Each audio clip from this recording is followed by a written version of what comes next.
Selamat pagi Ibu-Ibu. Ya, selamat pagi Pak. Jadi kami dari tim audit internal sedang melakukan pemeriksaan rutin nih terhadap proses pengajuan KPR. Fokus utama kami kali ini adalah verifikasi dokumen penghasilan debitur. Apakah kami bisa menanyakan beberapa hal teknis? Selamat pagi Pak, sebelumnya itu bisa Pak, ada yang bisa kami bantu? Jadi dari hasil review terhadap 40 sampel aplikasi KPR, kami menemukan 6 aplikasi 15% yang tidak memiliki dokumen pendukung penghasilan Ibu, seperti slip gaji atau laporan keuangan. Apa yang menjadi pertimbangan staf kredit dalam tetap meloloskan pengajuan ini?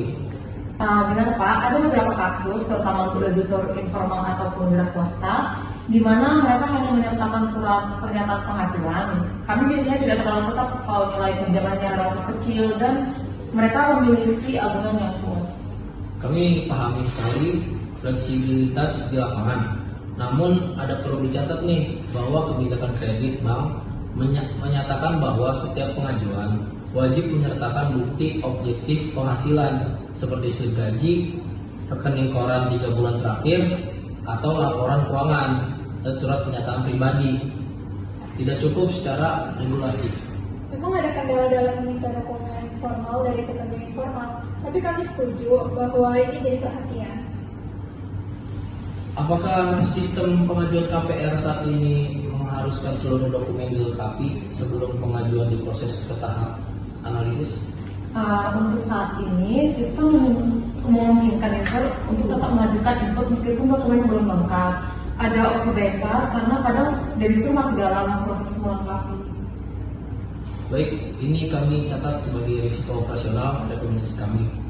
Jadi yang pertama, sistem perlu dimodifikasi agar tidak dapat memproses aplikasi ke tahap approval sebelum semua dokumen wajib terunggah. Dan yang kedua, staf kredit perlu diberikan pelatihan ulang soal SOP dokumentasi agar tidak terjadi pelanggaran kebijakan kredit.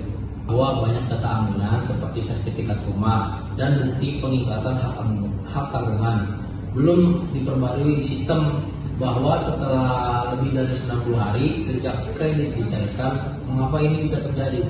Iya Pak, biasanya itu karena proses balik nama di BPM atau melalui notaris cukup memakan waktu yang lama. Kami baru bisa ada di sistem setelah dokumen fisiknya kembali kepada kami.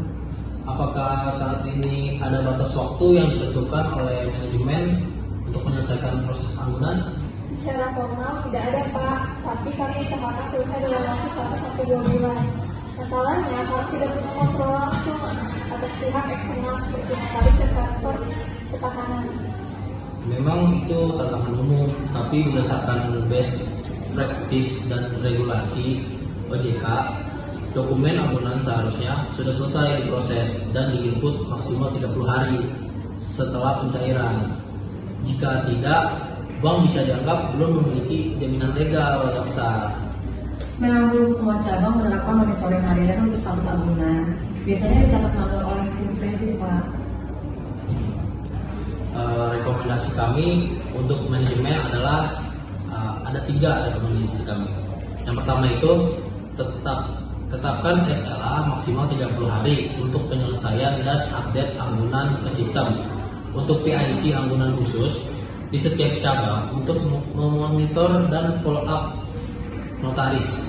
Dan yang terakhir itu laporan status penyelesaian anggunan harus disampaikan ke manajemen cabang dan pusat secara mingguan.